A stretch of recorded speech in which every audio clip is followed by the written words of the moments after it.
This is where you can find your deleted videos on the Android phone. So if I go to the gallery of my device, you can see I might have some videos in here. And if I click on delete like this, I'm going to essentially move it to the trash. So it is still part of my phone, but in order to find it, I have to click on the 3 lines button, which says menu in the bottom right like this, and it's going to pull up another set of buttons where we can find the trash folder. And when I click on it like this, you can see there is one video in my trash which I can click on. I can play again and decide if I want to delete it permanently from my device or restore it and bring it back to the section of my main photos and videos. So this is where you can find your trash videos, or those that you deleted.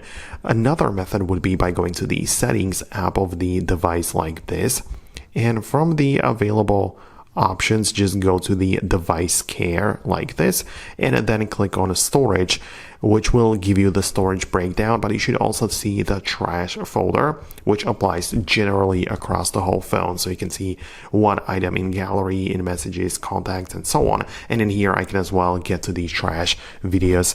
If they were, for example, stored in the files app, you'll be able to see it in here too. So it's a very nice method to find the deleted videos.